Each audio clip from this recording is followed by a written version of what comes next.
او روزن اوگوستوس که روم امپراتور بود تمامی مردمان خود سرزمینان ره فرمانی صادر بکده که اوشن سرشماری ببید. اولی سرشماری آدمان روم زمانی اتفاق دکفته که کورینیوس سوریه فرماندار بود. از شمارش بستن وسی هر کی بشو خو شهر. یوسف هم جه شهر ناصره که استان جلیل میانی نهبو و گردست بشو داوود پادشاه زادگاه، یعنی شهر بیت لحم استان یهودیه، چون که اون جه داوود خاندان بود. مریم حامله بود و یوسف عقد بکده بود، پس اون خو امره ببرده تا اسم نویسی بکنید. و وقت که اوشن بیت لحم شهر درون ایسابید، مریم وقت فارغ بستن فرسه و اون خو اولی زاکه که پسر بود به دنیا باورده.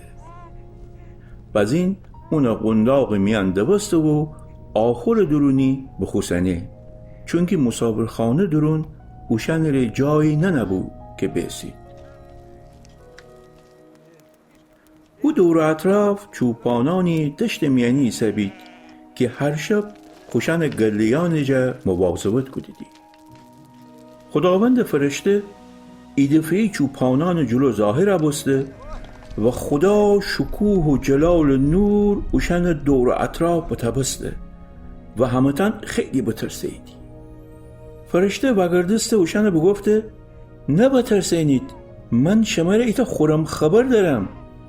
تمامی آدمان ایتا پیلدن شادی در پیش داریدی.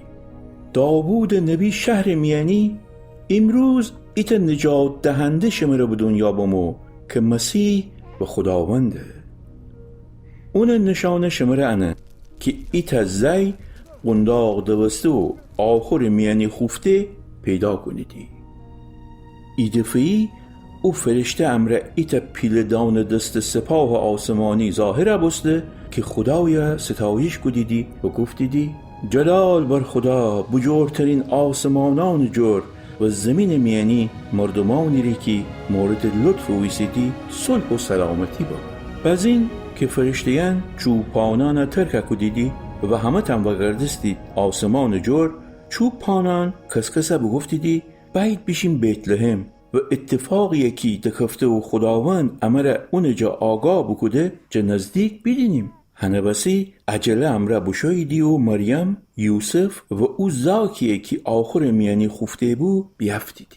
وقتی که زاکه بیدیدی و او چیزی که درباره اون فرشتیان جا بشنوسته بی تعریف بکدید، تمام کسانی که چوپانان گبن اشنوستیدی تعجب بکدید. عیسی مار مریم تمام گبن خو خاطر میان اسپردی و همه او گبن خود دل میانی فکر کدی. وقتی چوپانان و گردستان بید به خاطر اون چی که بیشنوسته بید و خوشن چومن امره بیده بید خدای شکر و سپاس گفتیدی، چون که هر چی که بیشنوسته بید هوتوی هم بوست. ایتا هفته بعد که زاک ختنه کدن وقت فرسه اون عیسی نام بنایدی، او نامی که خدا فرشته قبل اینکه مریم حامله ببه اون ره بنابود.